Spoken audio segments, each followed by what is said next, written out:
rules Flake? they have in the because Senate. Of Flake, you mean? Oh, I'm sorry. But you have a Senate that the Republicans kept the majority and added a seat to that. And then all of what took place in the House, which was the most productive House in the last 75 years, getting across tax reform, regulatory reform, getting across the reciprocity bill and things like that, and we get put back into a minority. It is a bit frustrating, but it is what it is. But I can tell you, I think there's no way that the Senate will get that across the line in the lame duck session.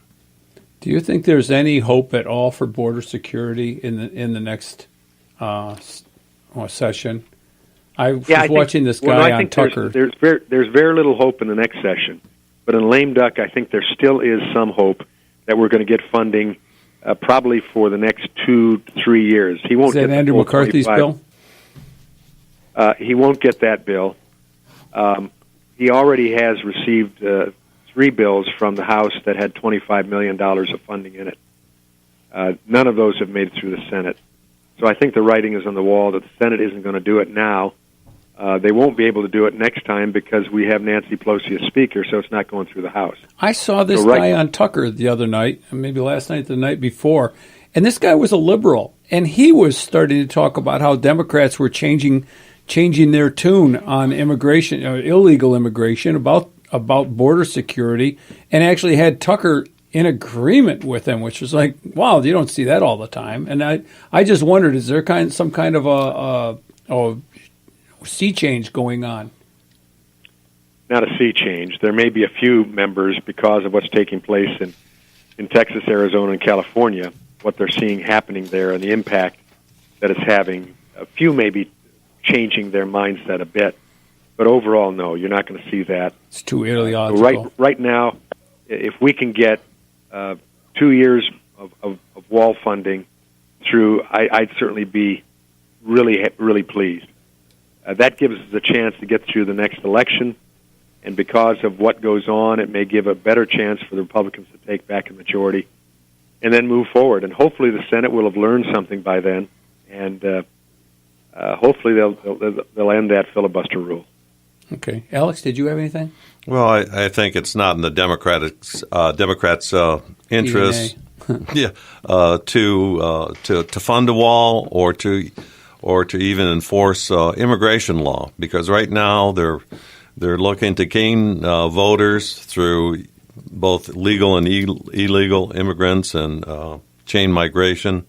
So I don't see any help from their end. Maybe you might get a occasional Democrat from a certain district to do that, help you, but I don't see it in the cards. I guess it's our job just to fight back as best we can. Well, Representative, I agree with you. Representative Walberg, this is the drift, and it wouldn't be the drift if we didn't ask you about something that should be a bipolar, bipolitical, bi-party, bipartisan effort, and that is EMP protection. Anything?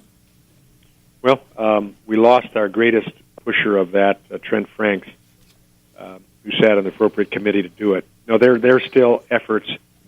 Fortunately, there's still acknowledgement of that concern in the military. The Pentagon's concerned about it. There is research being done, and there has been a step up as a result of some of the push, like that came from Trent Franks on the House Armed Services Committee. And I think as far as a bill coming out, Nancy Pelosi is going to be Speaker, so remember that. And if it was difficult to get it through a House and Senate effort when you had both houses controlled by the Republicans, it'll be a difficult effort there. But I think what's good about it is that the Pentagon is thinking seriously about it and planning toward it. Options are being developed, and that's a good thing. So while you're not seeing legislation move forward on it, there'll be amendments on that. I'll be supporting those amendments in budget bills, etc. But in the end, at least those that are responsible for this in the military and clandestine community, they've not forgotten about it. Well, there's talk of Trump using military spending to protect the border, and actually national defense spending, I guess it is, to actually build the wall. And I'm wondering if that could also apply, if it could apply to the wall, and can it? Would it also apply to EMP? Well, yeah, it could. It could apply. Money is fungible. You can make it work for what you need, and especially in the military area. And they have resources they can use there. But I think President Trump, in pushing for a space a military Space Force component, a Space Force, that would also be the place where resources could be used, specifically with EMT. Well, given that an EMP might be solar-based as opposed to, Chi-Com-based, there's not much a Space Force could do to stop the sun from bombarding those particles that take down our electrical grid. Well, you and I may think that, but I don't know about your background in that area, but I'm certain that there are people smarter than me on that who can figure out how you intercept what happens there. So, just hardening the grid, I don't care where the money comes from, is a good idea. Well, we need shielding. We need shielding of these massive transformers that are big inductors. They take electromagnetic waves that we generate through them to, transmit energy across the grid. And if all these solar waves, electromagnetic particles, all of a sudden jump through those coils and induce large voltage spikes, they'll take out everybody's televisions. Not to mention, radio shows too. Radio shows, yes, the important stuff. Yeah. Yes.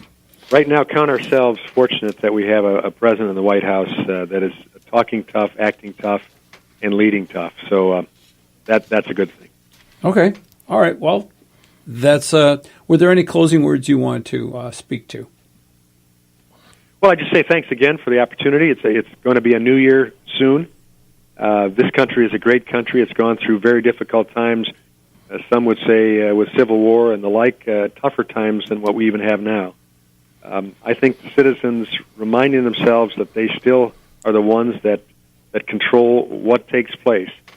Getting ready for 2020 is important, and need to keep abreast of what's going on, but understand that we fight better when we fight together, as opposed to splitting ourselves up. Let the Democrats do that. All right. Those of us that believe in America as a great country, let's stick together. All right. Well, thanks for calling in. It's not too soon. It's December 1st. Merry Christmas. Happy New Year's. And we'll see you in a month. We'll see you next year. Thanks for calling in. Talk to you next year. Thanks. And the rest of you, I never tire of that gag. Talk to you next year. The rest of you, thanks for listening. Tune in next week. Catch the drift. And read the current newspaper. God bless you. Alex, thanks for coming in. My pleasure.